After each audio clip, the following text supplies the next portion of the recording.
What is periodic tenancy?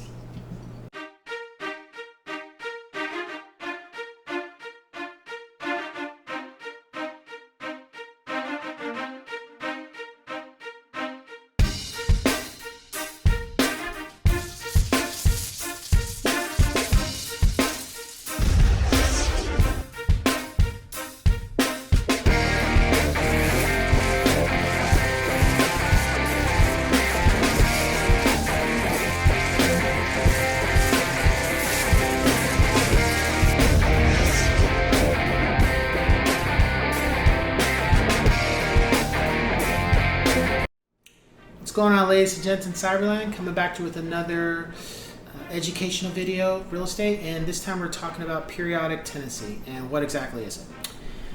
So there's different types of tenancy, but we're only going to focus on this one. And this one deals with somebody that is no longer has a lease, and normally a lease for a renter tends to be anywhere from 6 months to a year to 2 years. It depends on what the contract is, but normally a lease will be about a year. And a periodic tenancy means that they no longer have a year lease, and they just live month to month.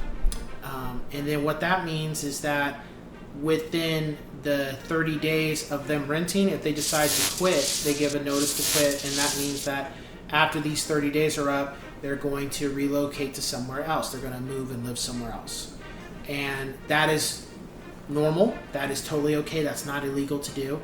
The only time it's a problem if there happens to be a lease in place, a contract, and they're now trying to do a notice to quit and their lease isn't up yet. So that can be a problem. But periodic tenancies are, I wouldn't say they're not common or they're a lot more frequent. It goes either way.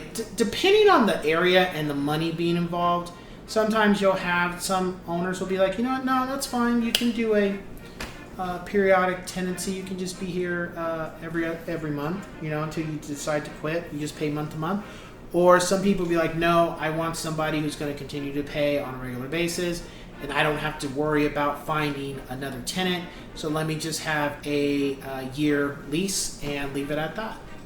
I have dealt with both. I've had a year lease, and then I've also had a month to month.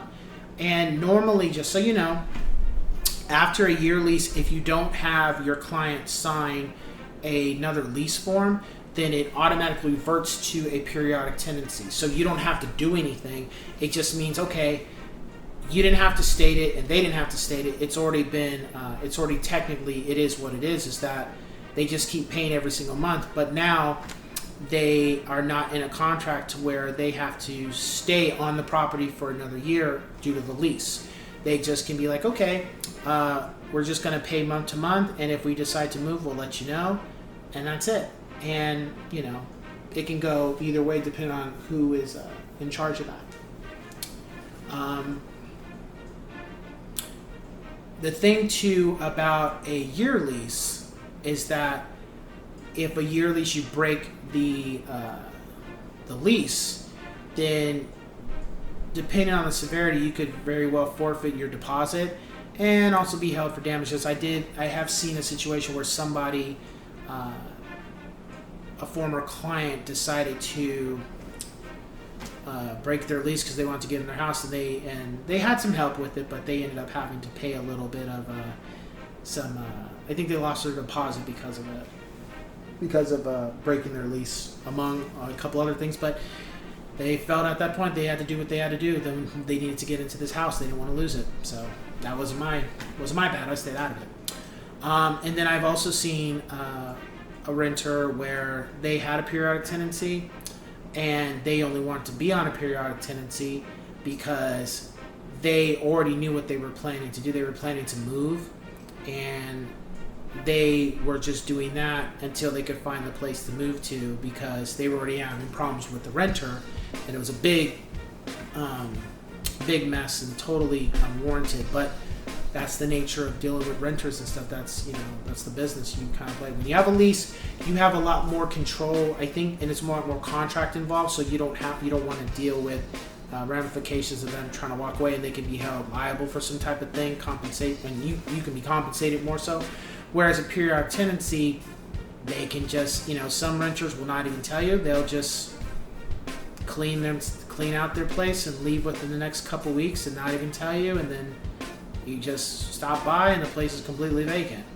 Some people will do that too. Not everybody likes to be straightforward about how they do things. And technically, you as a renter can't hold them hostage because it's a periodic tenancy. So if they decide to just move out and not let you know, you can just have a notice to perform. But then at the same time, if the place is vacant, you have the keys. It's like, well, they moved out, and